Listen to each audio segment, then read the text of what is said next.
Selamat siang Pak Windra dan juga Pak Renal. Di sini kami akan mempresentasikan proyek akhir mata kuliah analisis data Python untuk keuangan dengan saya, Seren Audi dengan NIM 122410019 dan juga bersama rekan-rekan saya ada Ezra Rafael dengan NIM 122410004 dan juga Fulvian Wahyu 122410005 dan terakhir bersama Yeriko 122410023. Nah, proyek yang kami kami analisis ini bertujuan untuk menganalisis data saham, yaitu menganalisis performa saham, dimulai dari tahap persiapan. Untuk yang pertama ada data cleaning, analisis performa saham, risk return, sektor dan tren, hingga menghasilkan insight untuk pengambilan keputusan investasi. Untuk next slide,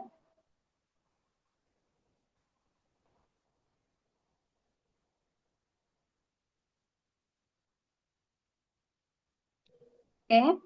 Nah, untuk yang pertama,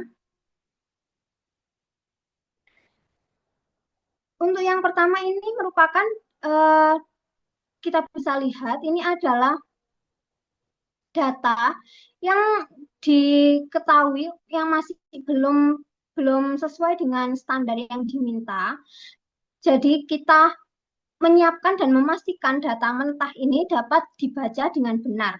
Nah, untuk masalah-masalah yang ditemukan, yang pertama pasti untuk struktur atau performatan datanya itu masih belum sesuai dan juga terdapat nilai yang hilang yaitu missing values dan juga terdapat duplikat data.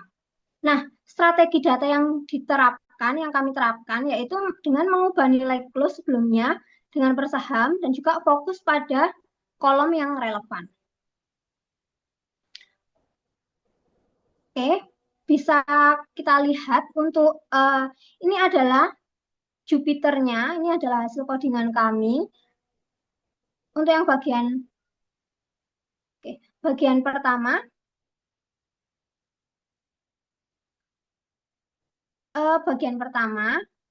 nah ini datasheet yang dimuat dari file sebelumnya itu dilakukan pengecekan awal dengan menampilkan beberapa baris pertama, yaitu 10 baris pertama. Lalu melakukan standarisasi kolom dan tanggal yang dikonversi ke format datetime agar bisa dianalisis sebagai time series. Ini masuk ke bagian yang kedua. Oke. Nah, lalu ada missing values yang ditangani agar tidak mempengaruhi perhitungan return dan visualisasi. Kemudian, lanjut dengan data duplikat yang dihapus untuk mencegah perhitungan ganda yang bisa menyebabkan analisis data itu menjadi bias. Nah, ini untuk yang terakhir, masuk ke riset indeks dan simpan data bersih. Nah, setelah proses cleaning tadi, itu data menjadi lebih konsisten dan siap untuk dianalisis lanjutan. Oke, masuk ke PPT.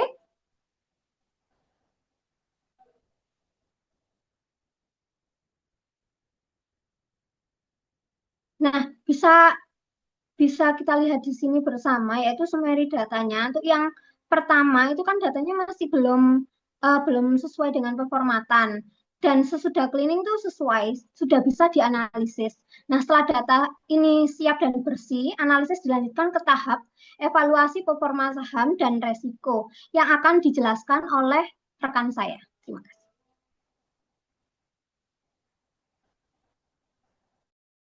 Oke, pada slide ini kami menganalisis sentimen pasar menggunakan EMA 7 dan EMA 30 untuk mengidentifikasi kondisi tren yang sedang terjadi, apakah bersifat bullish atau bearish. EMA 7 mencerminkan pergerakan jangka pendek, sedangkan EMA 30 menunjukkan arah tren yang lebih stabil. Dengan pendekatan ini, perubahan persepsi pasar terhadap saham dapat terlihat lebih jelas dan tidak terpengaruh fluktuasi harian. Nah, berdasarkan grafiknya, Adro berada dalam kondisi yang strong bullish dengan momentum kenaikan yang konsisten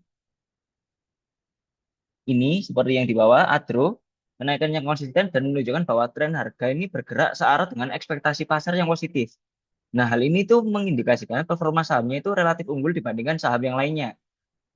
Eh, untuk BBCA berada pada fase sideways, tapi cenderung bullish, di mana pergerakan harga ini relatif stabil, kondisinya menunjukkan fase konsolidasi, tetapi bukan ke arah yang pelemahan, sehingga pasar masih memiliki kepercayaan terhadap bisnis BBCA tersebut. Namun belum terdapat dorongan kuat untuk kenaikan harga yang agresif. Jadi dia masih di sini-sini aja.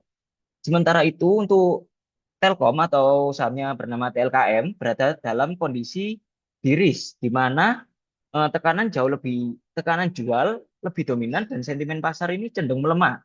Tren ini mencerminkan performa saham Telkom sendiri relatif lebih rendah dan dibandingkan Adro dan BPCA selama periode pengamatan ini. Untuk selanjutnya pada slide 5 ini kita membandingkan return antar sahamnya. Setelah yang kita lihat tren tadi pergerakan harga saham pada slide sebelumnya, slide ini tuh membandingkan return saham sepanjang tahun 2024 untuk melihat bagaimana tren tersebut itu terrefleksi dalam hasil investasi.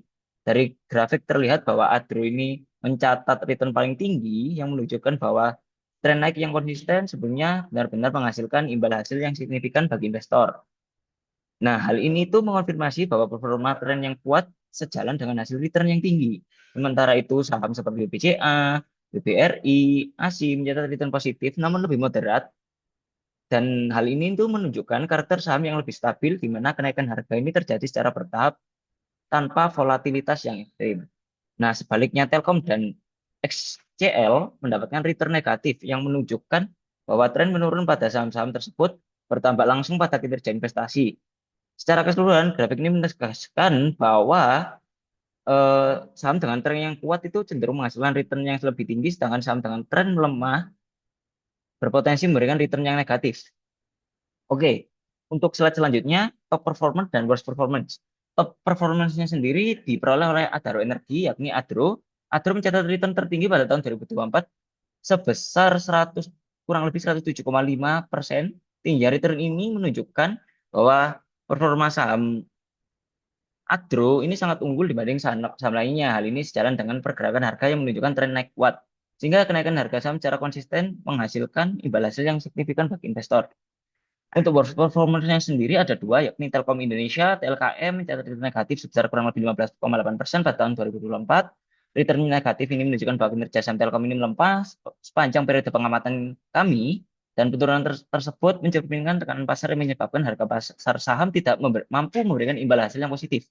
Untuk Excel Axiata atau XCL juga mendapatkan return negatif pada tahun 2024. Hal ini menunjukkan bahwa performa saham XCL relatif tertinggal dibanding saham lain, sehingga masuk dalam kategori worst performance dalam berdasarkan return.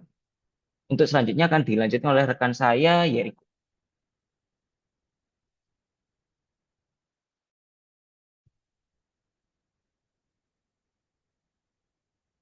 Baik, pada slide selanjutnya ini kami akan menampilkan scatter plot risk return profile pada saham tahun 2024. Nah, cara membacanya itu pada sumbu horizontal menunjukkan volatilitas sebagai profil risiko, sedangkan sumbu vertikal ini menunjukkan return tahunan saham. Setiap titik dari scatter plot ini merepresent- merepresentasikan satu saham dengan warna yang membedakan dalam sektor industrinya. Grafik ini membantu kita semua sebagai investor melihat bagaimana posisi relatif setiap saham dari sisi risiko dan return. Garis putus-putus dan vertikal dan horizontal ini menunjukkan nilai median volatilitas dan median return. Kedua garis ini membagi grafik menjadi 4 kuadran risk return, yang dimana di kuadran pertama yang di kiri atas ini menunjukkan low risk tapi high return. Sedangkan kuadran 2 yang kiri bawah menunjukkan low risk tapi low return. Yang kanan bawah high risk tapi low return. Sedangkan yang di kanan atas high risk juga high return.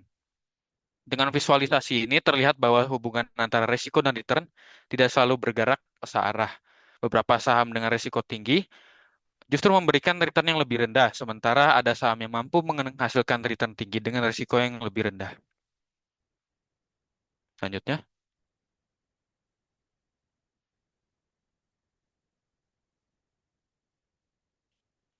untuk kategori saham sendiri, berdasarkan posisi saham terhadap eh, volatilitas dan returnnya sendiri, kami juga mengolah data tersebut dan mengategorikan saham menjadi 4 profil, yaitu profil excellent, yang mencakup semua saham dengan return di atas median dan risiko di bawah median. Saham di kategori ini paling menarik karena memberikan imbal hasil tinggi. Contoh saham yang memiliki kategori excellent seperti Adro, lalu juga BBRI, lalu juga ASI, dan juga BBCA. Sedangkan yang kedua yaitu kategori agresif berisi saham dengan return tinggi. Namun risikonya juga tinggi yang cocok untuk investor dengan toleransi risikonya lebih besar. Pada kategori agresif sendiri terdapat saham ICBP yang berasal dari Indofood CBP. Nah, selanjutnya ada kategori konservatif yang mencakup saham dengan return lebih rendah, namun risikonya juga rendah sehingga lebih stabil meskipun potensi keuntungannya juga terbatas. Nah, untuk kategori konservatif sendiri terdapat pada saham UNVR atau Unilever.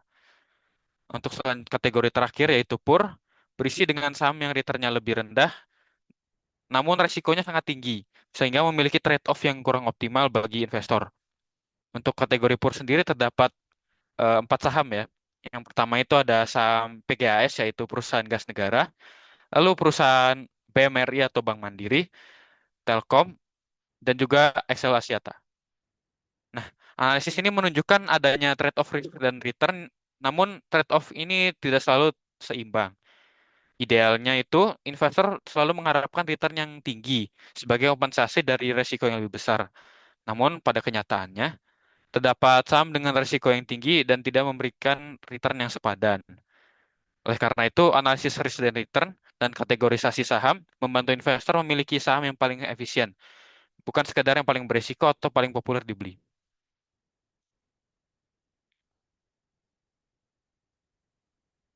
Untuk selanjutnya, kami akan menampilkan heat map. Nah, heat map monthly return saham tahun 2024 untuk melihat tren performa dari waktu ke waktu. Heat map ini berfungsi sebagai peta cuaca untuk pasar saham kita yang grafiknya memberikan pandangan insan mengenai sektor mana yang sedang panas atau yang bisa disebut menguntungkan dan mana yang sedang dingin atau mengalami kerugian. Untuk membaca grafik ini ada pada warnanya yang di mana kita semua itu menggunakan skema warna hijau dan skema warna merah, yang di mana merah itu menunjukkan return yang lebih rendah, sedangkan yang hijau itu menunjukkan return yang lebih tinggi. Pada sumbu vertikalnya itu menunjukkan bulan dari Januari hingga Desember, dan sumbu horizontalnya itu menunjukkan kode saham dari berbagai sektor. Eh, Pada daerah yang didominasi warna hijau, kita bisa melihat adanya konsentrasi warna hijau terutama di awal tahun. Ini menunjukkan beberapa sektor, khususnya sektor keuangan dan mungkin sektor energi, memiliki kinerja awal tahun yang sangat kuat. Sedangkan pada sektor yang didominasi warna merah, menunjukkan adanya tekanan jual atau kerugian signifikan dalam 1 bulan. Maka dari itu, penting untuk diperhatikan bahwa saham-saham blue chip seperti Telkom atau saham di sektor tertentu bisa mengalami bulan-bulan yang sulit, seperti yang terlihat pada bola merah di pertengahan tahun. Heatmap ini membantu kita mengidentifikasi anomali pada sektor-sektor tertentu dan mendorong kita untuk melakukan analisis lebih dalam mengenai faktor atau fundamental dan sentimen pasar yang menyebabkannya. Untuk selanjutnya akan dijelaskan oleh rekan saya Ezra. Oke, dari heatmap tadi, kami menarik kesimpulan sektoral sebagai berikut. Jadi yang pertama ada perbandingan performa antara sektor energi, yaitu ADRO. Yang pertama menunjukkan return bulanan positif yang dominan dengan beberapa lonjakan yang tinggi. Nah, pola ini itu mencerminkan kinerja sektor energi yang paling konsisten dan unggul sepanjang tahun. Hal ini tuh sejalan dengan posisi ADRO sebagai top performer tahunan. Lalu ada sektor perbankan yang relatif stabil dan jarang mengalami penurunan yang tajam beruntun. Sehingga menggambarkan sektor perbankan yang defensif dan performa moderat. Lalu telekomunikasi, yaitu Telkom dan Excel, didominasi oleh return bulanan negatif dan volatilitas tinggi. Beberapa bulan menunjukkan penurunan signifikan tanpa pemulihan yang kuat, mengindikasikan pelemahan performa sektor secara struktural sepanjang 2024.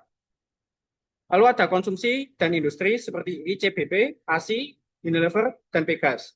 Itu menunjukkan pola campuran dengan beberapa bulan positif dan negatif. Lalu tidak ada tren dominan yang berkelanjutan, sehingga mencerminkan sektor yang sensitif terhadap kondisi ekonomi dan permintaan pasar.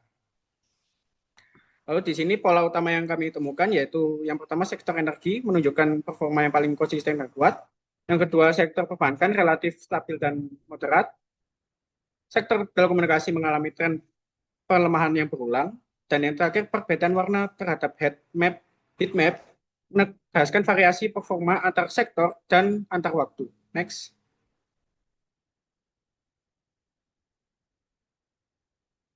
Oke, di sini selanjutnya ada rekomendasi investasi. Berdasarkan data yang sudah kami kerjakan tadi, kami merekomendasikan alokasi portofolio sebagai berikut. Yang pertama, sektor dengan return tertinggi 2024 ada di energi sebanyak 68,52%, lalu di otomotif sebanyak 39,93%, dan customer goods sebanyak 29,26%. Lalu untuk alokasi dana portofolio seimbang, kami mendapatkan saham excellent yaitu 50%, saham agresif 10%, saham konservatif 20%, dan alokasi tersebut direkomendasikan di excellent yaitu ada ADRO, BPRI, ASI, dan BBCA, di agresif ada ICBP, lalu di konservatif ada Unilever. Selanjutnya ada rekomendasi portofolio, saham excellent, high return, risk, ada ADRO, return 107,52%, volatility-nya 1,94%, lalu ada BBRI dengan return 42,03%, lalu volatility-nya 1,87%. Ada ASI dengan return 39,93%, lalu volatility-nya sebanyak 1,91%. Lalu yang terakhir ada BBCA dengan return 34,88%, dan volatility-nya ada 1,90%. Kemudian lanjut ke saham agresif, high return, high risk, ICBP dengan return 32,82%, dengan volatility-nya 2,1%. Lalu dengan ada saham konservatif, low return, low risk, yaitu Unilever, return 25,71%, dengan volatility-nya 1,97%. Oke, next.